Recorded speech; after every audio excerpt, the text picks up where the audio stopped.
Nah, sebelum Ustadz Nur Somad memuncaki, saya minta sahabat saya, adik saya, anak saya yang nakal, nggak karu-karuan, yang malam-malam nggak ada panas matahari pakai topi lebar, itu juga fungsinya kurang jelas. Itu aja, tepuk tangan untuk Mas Ujo.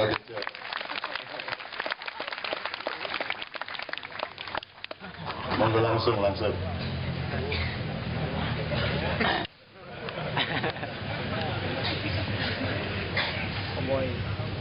Fungsi topi saya sangat jelas.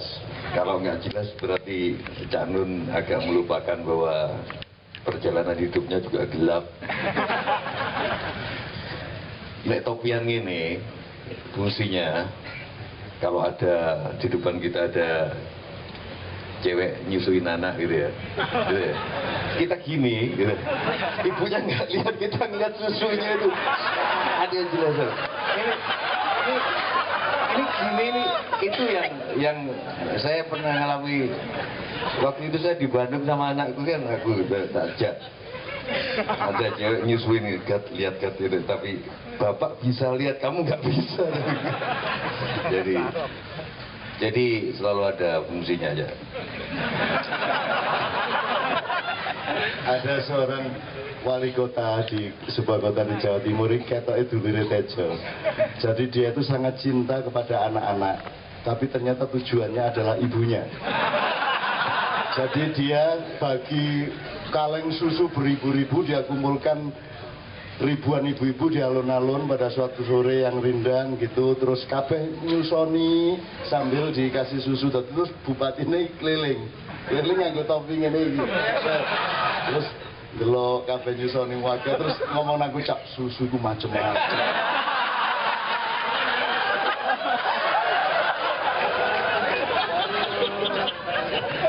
Maaf Cak Buatis. Ya untungnya di Indonesia itu ada NU. Ini masih kayaknya kalau di Muhammadiyah nggak bisa kayak gini ya. Tapi kalau nggak salah besok itu ada mengenang Cak Muslim Abdurrahman kan di. Kalau saya nggak ada kerjaan pasti datang, karena Muslim Abdurrahman itu menarik fenomena bagi saya, orang Muhammadiyah yang sangat NU. Itu ya, saya tadi pas kebetulan lewat, jadi bukan sengaja saya datang ke sini supaya Cak Nun nggak GR. Jadi aku tidak pentas sama Mbak, terus maaf saya udah janji tadi mau datang, karena saya selalu merasa pikiranku nggak pernah kalah sama Cak Nun. Tapi begitu setiap kali mendengar selalu kalah. Kalahnya tadi saya pikir iya pemilu bebas rahasia apa ya kan? Itu saya kalah. Saya sepikiran sama Cak Nun, namanya pemimpin itu dijongkrak-jongkrak mestinya gitu loh, didorong-dorong. Kayak kalau mau memimpin RT RW itu kan sampai kita sembunyi-sembunyi keluar kota kan, mau ke puncak. Alasan ini karena didorong-dorong, bapak ketua RT, ketua RW. Nah kalau pemimpin mencalonkan diri ya bukan pemimpin gitu. Jadi saya semakom lah sama Cak Nun. Nah, tapi ternyata ada lagi setiap lalu ada, oh iya ya nek bebas kok rasanya jancuk ya. Bener juga gitu. Bener juga gitu loh. Jadi fungsinya cuman kalau kita nggak kembali misalkan ke kerajaan, nggak kembali ke demokrasi, yang salah satu yang saya pikir-pikir ya, di Indonesia itu regenerasi yang nggak demokratis apa ya? Itu pikiranku. Nggak tahu ini lebih naik ngerti makomnya ini gitu. Karena misalkan Cak Nun sendiri nggak ada regenerasinya. Cak Sabrang nggak, pinter, tapi kayaknya belum nyatu sama umat. Kalau menurut saya, Leto itu pinter, anaknya pinter, aku tahu. Tapi nggak nyawiji, ngomong nggak nyambung.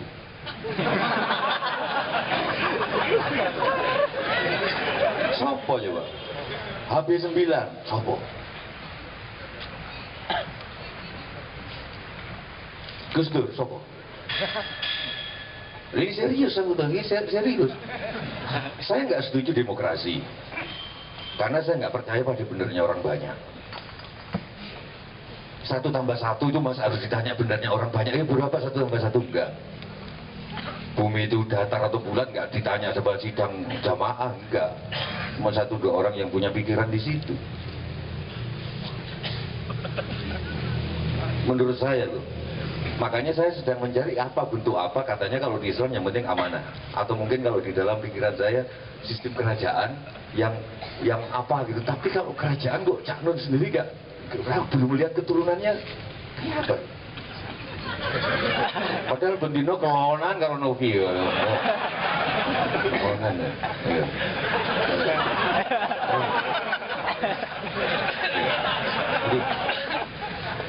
Enggak, bukan yuk SBY. Sopo anake? Ah, no. Lolak ngene.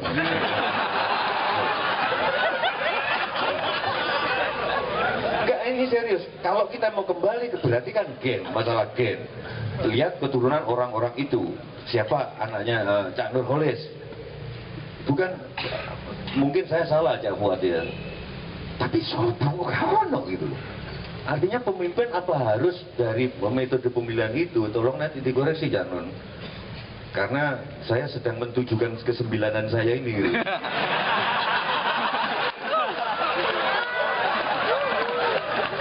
Enggak gini loh, Rek. Aku percaya saat durunge Islam lebu di Indonesia sudah ada agama.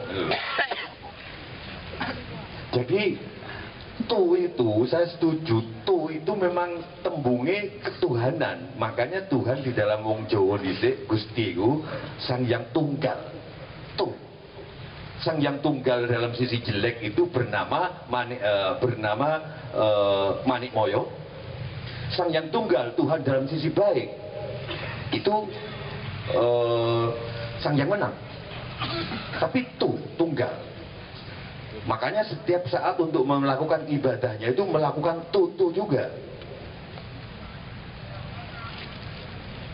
Ada tungku menyembah kuburan, ada watu, semua ya tutu bisa diselidiki nanti.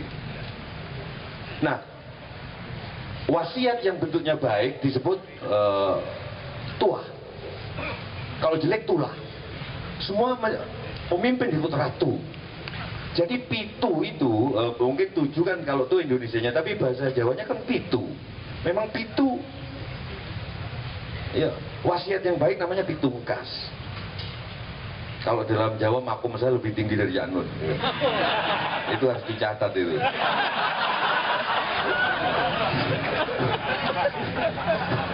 Meskipun dan saya orang Islam yang paling ikhlas itu saya, karena Islamnya cuma surat Al-Ikhlas.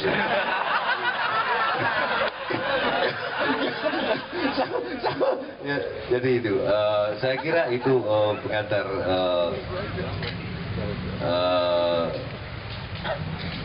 sebetulnya kalau ada Mas Beben di sini saya ada nggak? Beben? Ya nanti kita tunggu kolaborasi Mas Beben sama Mbah Tejo ya. Tepuk tangan semuanya. Sebelum Mas Beben siap kembali, Pak Nur Somad nanti saya kira akan ikut menjawab ya. Jadi ketakutan Mas Tejo mengenai regenerasi itu. Jadi ada 2 hal saya ikut mengelaborasi. Yang pertama, untuk mendapatkan pemimpin yang baik itu kan proses kesekian dari kebenaran. Sebelum mendapat pemimpin yang baik, apa dia raja apa presiden terserah, itu kan ada memilih yang benar dulu. Mungkin kita baru akan mencoba mengusahakan memilih secara benar, dengan pengetahuan yang benar, dengan cara yang benar, dengan dignity yang benar. Artinya pemimpin yang punya harga diri adalah pemimpin yang tidak tega mencalon-calonkan diri. Kira-kira gitu ya, Jaya. Kalau kepemimpinan dalam sholat itu kan jelas, tidak ada imam menawarkan diri untuk jadi imam. Yang ada adalah ada kesepakatan alamiah dari makmum untuk mengimamkan seseorang, dan dia didorong-dorong ke depan betul untuk jadi imam. Dan biasanya imam menunjukkan keberatannya, kemudian dia mau tidak mau harus menjadi imam karena itu akhirnya menjadi kewajiban. Itu kan satu contoh kecil dari cara memilih yang benar. Tapi kita terlanjur meloncat, tiba-tiba merdeka, tiba-tiba jadi orang umum, semua bikin negara, kita juga bikin negara, semua republik, kita bikin republik, kita tidak berpikir dulu. Makanya di sini saya sebut mestinya kan ada 5 pilar gitu ya. Coba Anda pelajari nanti di rumah.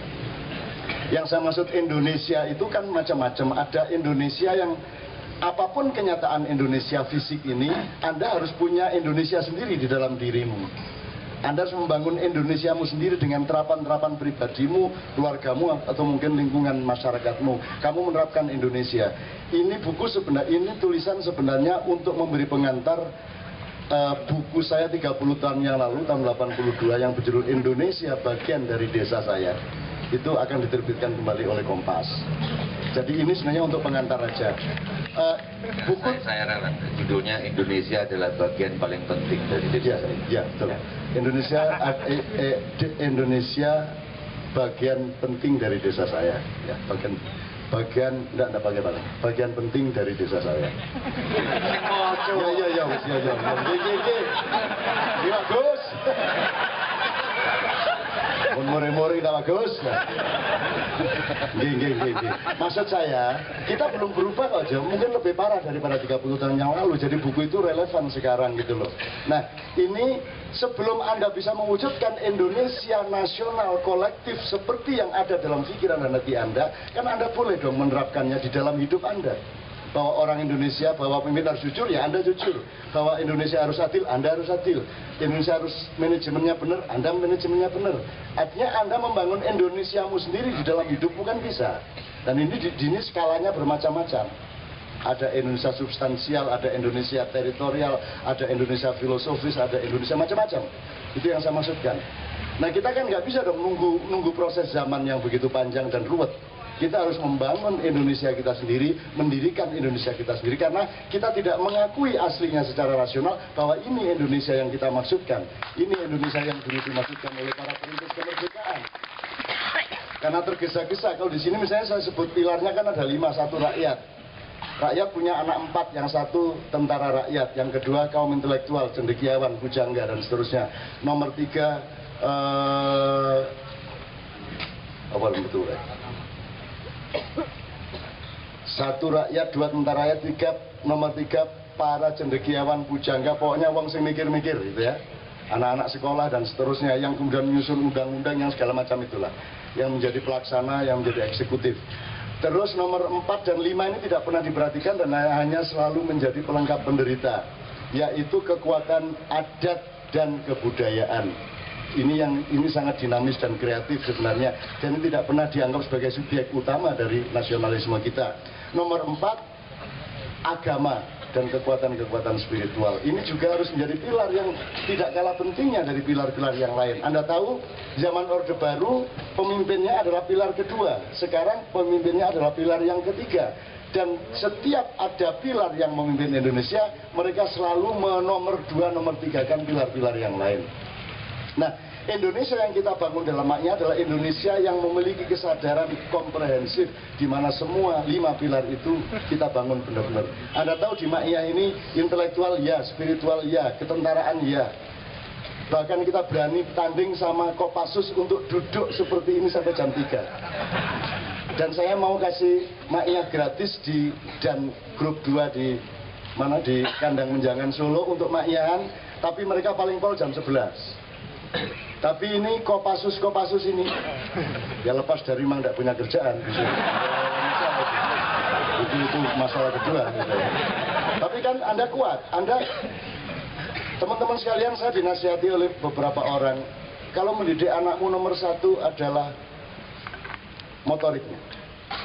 Jadi terampil apa saja, punya kepekaan, punya keprigelan, punya keterampilan. Nomor 2, disiplin, mampu membatasi diri. Jadi puncak kemerdekaan adalah pengetahuan dan kesadaran mengenai batas.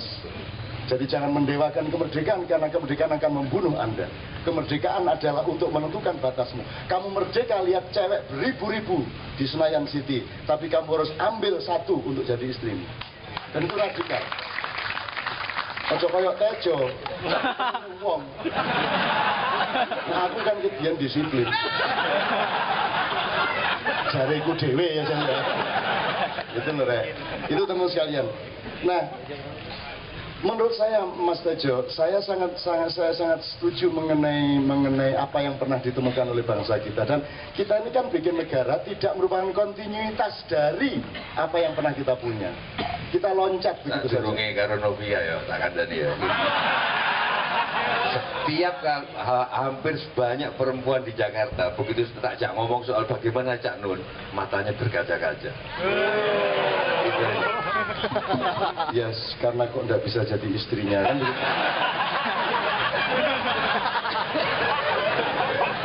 Ya nek ludruk-ludrukannya gampang lah ya. Oke, ke soal Jawa tadi. Saya barusan tadi malam ya di acara mengenang 1 tahunnya Pak Dinuri ya di Jogja. Itu saya mengatakan itu kan pembawa acaranya itu Jawa melipis alus apik banget itu, dan itu sangat mengagumkan, dan saya tidak bisa menemukan bahasa apapun di dunia yang seindah bahasa Jawa kalau sudah sampai tingkat itu. Kalau orang Inggris itu kan orang Barat itu ya, Eropa, Amerika itu kan membedakan beras sama nasi sama gabah sama padi aja nggak bisa. Mereka ngertinya rice coba. Gitu kok disuruh, kok Anda percaya jadi pemimpin Anda? Kalau kita kan gabah, pari kalau masih di pohon, begitu dipanen gabah, begitu ditutu jadi beras, begitu dimasak jadi nasi kan begitu. Itu pun nasinya bermacam-macam lagi. Itu begitu detailnya kita. Nah, negara harus didirikan di atas peradaban yang memang sudah kaya itu, dan menurut saya bukan ngomong Jawa sih. Semua, mau Batak, mau Bugis, mau Ternate, saya sangat optimis dan saya insya Allah tahu bahwa mereka semua punya penemuan-penemuan yang setinggi Jawa juga. Jadi misalnya gini, tadi ya, Sang Hyang Tunggal misalnya. Orang Jawa itu tanpa dibimbing oleh wahyu, itu dia melakukan satu proses spiritualisasi, religiusisasi, mencari Tuhannya dan ketemu Sang Hyang Tunggal, yang menang juga. Gitu loh. Bangsa lain belum tentu ketemu. Ada yang nemuin 3, ada yang nemuin banyak. Ada Tuhannya banyak, ada ini. Terus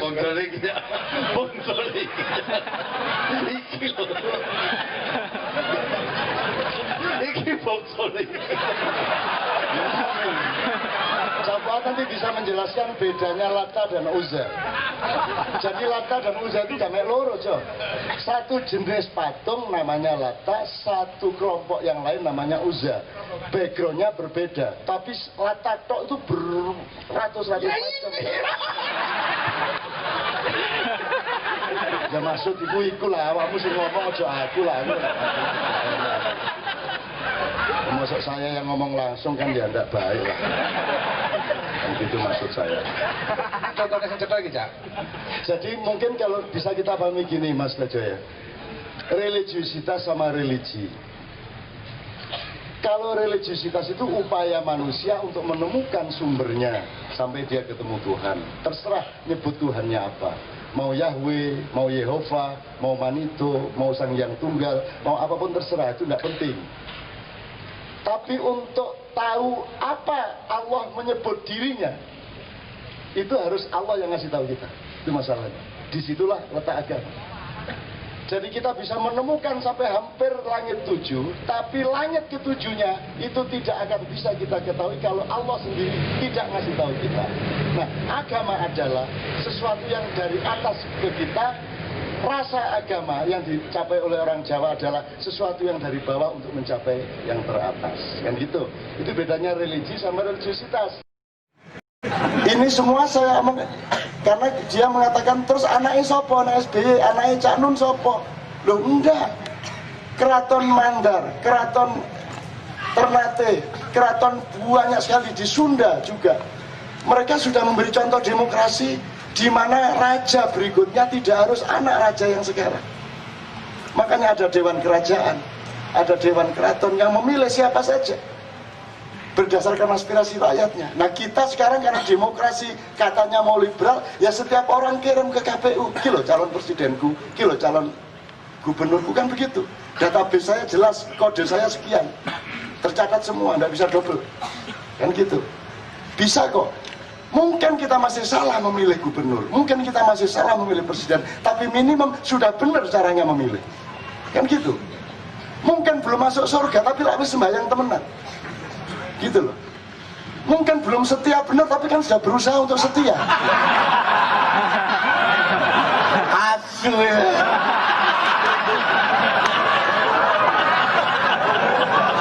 Salahnya enggak ya pinternya enggak. Jadi Ustadz Nur Somad punya wacana yang jelas mengenai demokrasi yang seperti itu. Terus yang soal Jawa tadi, saya orang Jawa dan karena saya Jawa Islam Jombang, maka saya kurang mengenal Jawa.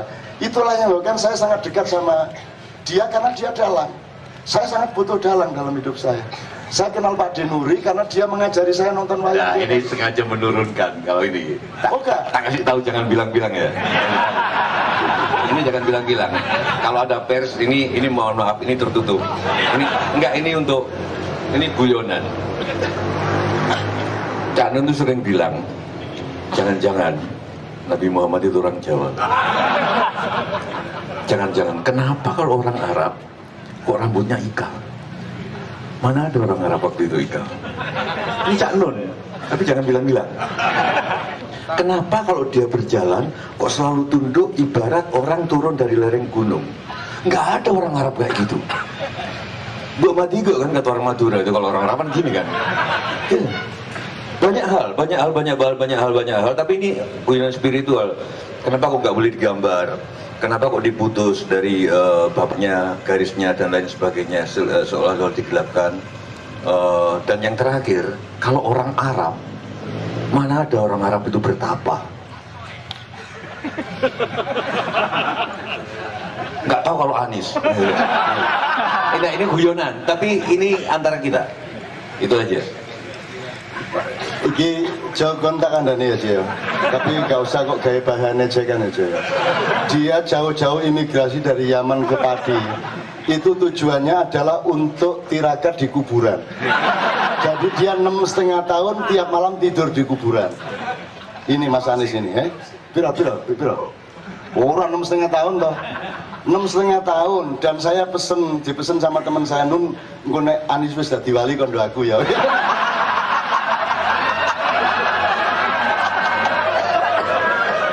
Lo wis kebiyen wali gendeng ya. Jadi saya ingin Tejo ini benar-benar memuncakkan fungsi pedalangannya kalau saya merindukan betul. Dan jangan kompromi kepada dunia populer 30%, tapi 70%-nya tetap adiluhung dan tetap penemuan-penemuan yang spiritual. Saya sangat merindukan karena Jawa ini sudah puncak, sudah mencapai puncaknya, sudah tinggal selapis lagi Islam. Gitu ya. Sudah Anda ngomong apa? Mau ngomong bahasa, mau ngomong Ontowajono, mau ngomong Karawitan, mau ngomong tembang, lagu Jawa itu sudah memuncak. Kalau sekarang orang Jawa bikin lagu Jawa, tidak akan bisa menandingi yang sudah di puncak. Sinom, Gandang Gulo, Kinanti, apa meneh? Pangkur Megatro, tidak bisa diatasi lagi, sudah sampai puncak. Nah orang Jawa sekarang tidak menyadari bagaimana hidup di puncak kebudayaan. Karena mereka tidak menyadari puncaknya itu, maka mereka sekarang tidak mengerti dirinya, sehingga mereka turun merosot jauh sekali. Dan yang bisa menaikkan kembali adalah dalang-dalang macam dia ini. Artinya suatu hari KC isinya bayangan. Adiluhung 70% adiluhung, 30% guyonan, tidak ada salah. Tapi benar-benar menunjukkan ini loh, orang Jawa bisa menemukan ini. Orang Barat mau membalik kita, seolah-olah Timur berasal dari Barat, padahal jelas Timur baru Barat, Barat berasal dari Timur, kan begitu. Ini ono konco-konco Barat rasa kondo-kondo. Tapi itu jelas. Itu Jawa, saya bukan, yang saya maksud Jawa bukan Jawa sekarang. Terus Anda Betawi, saya Jawa, enggak. Oh, campur gak karu-karuan. Jawa yang saya maksud sama dengan Sunda. Ini si Dadang kan marah ini kalau saya ngomong begini, mana Dadang? Semua itu Sunda, iya enggak. Kamu menyebut itu Sunda, saya menyebut itu Jawa, yang dimaksud sama gitu loh. Dan tenang aja, kita kompak kita dan kita sama-sama anti Tuhan. Insya Allah ya. Insya Allah kalau Tuhan ada dia masih bingung, masih ada kata kalau gitu. Kalau saya kan sudah pasti. Oke, jadi kira-kira seperti itu. Saya mohon dengan sangat sekarang kita dengarkan Ustadz Nur Somad. Ada beberapa hal yang harus kita legitimasi, tapi saya ulangi. Saya tidak namain. Mungkin namain satu. Yang saya heran itu sebagai orang Jawa, maksudnya Jawa, bukan Jawa ini, Jawa Nusantara maksud saya. Kenapa kalau yang disebut menghina Tuhan itu, kok kalau menginjak-injak Al-Quran atau menjelek-jelekan nama Allah itu kesalahannya di mana? Padahal menurut saya dari pedalangan, menghina Tuhan itu sangat gampang. Begitu besok kita khawatir mau makan apa, pada saat itu kalian sudah menghina Tuhan. Itu aja. Jadi kamu nggak tanya, jawabannya sudah bagus banget ya. Dan ini kesadaran salik yang sangat tinggi. Cuman orangnya belum menyadari aja. Jadi kelakuannya masih kelakuan. Jadi memang begitu. Jadi sekarang kita kan ngertinya yang bisa dilihat dengan mata. Kamu mati terhadap virus, kamu mati terhadap bakteri dan kuman, kamu mati terhadap jidokmu sendiri. Kalau pedomanmu adalah apa yang bisa dilihat dengan mata. Wong matamu gak iso ndelok matamu dhewe. Ya toh? Iso ta matamu ndelok matamu dhewe sing ndelok cermine. Gitu loh. Jadi sekarang ini kan yang disebut menginjak Quran, menghina itu kan yang diinjak bukan Quran kok. Mushaf kok. Quran itu rohaniyah, dia kata-kata ditulis dengan tinta dan kertas, yang diinjak kertas dan tintanya. Meskipun secara budaya sebaiknya tidak dilakukan, tapi itu urusan budaya. Kalau mau menghina Tuhan, tiap hari kita menghina Tuhan. Tiap hari Tuhan nggak kita libatkan dalam banyak hal dalam hidup kita, kan Tuhan nggak kita libatkan. Emang ada di DPR itu melibatkan peran Tuhan gitu ya? Enggak ada. Tuhan tuh tiap hari kita hina. Maka saya, buku sebentar lagi terbit ini di Kompas buku saya yang lama, dan Tuhan pun berpuasa. Jadi nek Gusti Allah gak poso modiar ini. Selamat Gusti Allah poso, sabar gitu, sampai kita yang enggak sabar. Udah kayak gini kok enggak ditempeleng-tempeleng gitu loh. Nek Gusti Allah ya aku tak tunyo ada. Tak pelototi ususe gatel kabeh. Untung Allah maha sabur, maha sabar, maha berpuasa, dan dia sangat sabar menunda hukumannya. Itu pun dia siap dengan ampunannya. Jafat mengatakan ada dosa disiapkan ampunan. Wahai hambaku, datanglah kepadaku, bawa dosamu setinggi gunung apapun, masih lebih tinggi dan besar ampunanku kepadamu. Kan saya sudah pernah cerita mengenai 2 orang yang dipanggil Allah itu ya. Ya kan? Udah ya. Loh kan ini kan penghuni neraka, tiba-tiba Tuhan tuh kok pagi-pagi bilang, Bril panggilan anak 2 itu. Yang mana? Oh yang itu, oke. Terus dipanggil 2, lagi kena lagi gue diundang Gusti Allah. Terus menghadap nyun sewu wonten dawuh. Terus Allah tanya, kamu ngapain masuk neraka? Wah, saya itu sepanjang hidup itu enggak pernah 1 kali pun taat sama Allah. 1 kali pun enggak pernah. Oh, kalau gitu pantas kamu. Kata Tuhan gitu, ya wis bener nek ora mlebu neraka. Ya sekono. Yang satunya kenapa? Selama hidup itu saya belum pernah berbuat baik 1 kali pun. Semua jelek. Oh, wis pantas ngono. Wis ngono mulai. Lah apa aku mang nyeluk kon aja pantas kan mlebu neraka. Begitu Isra pulang, begitu disuruh pulang, ini 2 orang berperilaku berbeda. Yang satu lari kencang sekali, yang satu gini-gini. Sampai Tuhan penasaran, sini. Kamu kenapa kok lari? Loh kan saya sudah bilang ya Allah, selama hidup saya di dunia belum pernah satu kali pun saya taat sama Allah. Lah tadi diperintah pulang, lari saya. Lumayan satu kali tapi kan saya taat sama Allah. Kata, oh jadi kamu tadi lari karena taat sama saya? Ya, kalau gitu masuk surga. Ya.